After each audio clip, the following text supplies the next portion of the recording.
O trânsito de São Paulo é muito difícil. O trânsito de São Paulo é muito difícil. O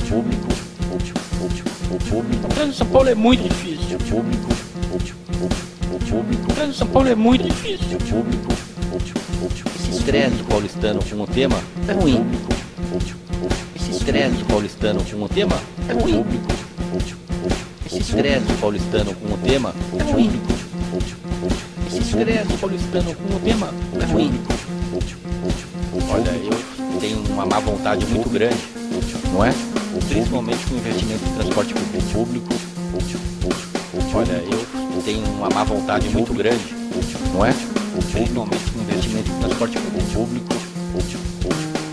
Porque não há quem não tenha ficado ao longo do dia, ao longo da semana, por uma vez ou várias vezes nervoso, preocupado, chegou atrasado, porque é um problema grave que precisa ser enfrentado com o tempo, porque não há solução do agrado da cidade.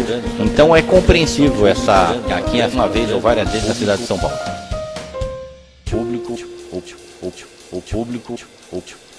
O trânsito de São Paulo é muito difícil. O trânsito de São Paulo é muito difícil. O trânsito de São Paulo é muito difícil. O trânsito de São Paulo é muito difícil.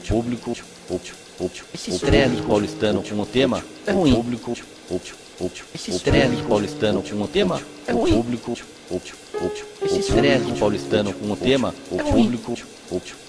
Esse estresse paulistano com o tema é ruim. Olha, eu tenho uma má vontade muito grande, não é? Principalmente com o investimento em transporte público. Olha, eu tenho uma má vontade muito grande, não é? Principalmente com o investimento em transporte público. Porque não há quem não tenha ficado ao longo do dia, ao longo da semana, por uma vez ou várias vezes nervoso, preocupado, chegou atrasado, porque é um problema grave que precisa ser enfrentado com o tempo, porque não há solução do agrado da cidade. Então é compreensível essa, aqui uma vez ou várias vezes na cidade de São Paulo. Então é compreensível essa, aqui uma vez ou várias vezes na cidade de São Paulo. Então é compreensível essa, aqui uma vez ou várias vezes na cidade de São Paulo. Olha, eu estou entre aqueles que precisa ser enfrentado, não é? O Corinthians está se preparando, com capacitação de profissionais para receber nossos turistas, para conversar, para dialogar, para entender o trânsito, até porque tem uma má vontade muito grande, principalmente com investimento em transporte público. Muito difícil, não é?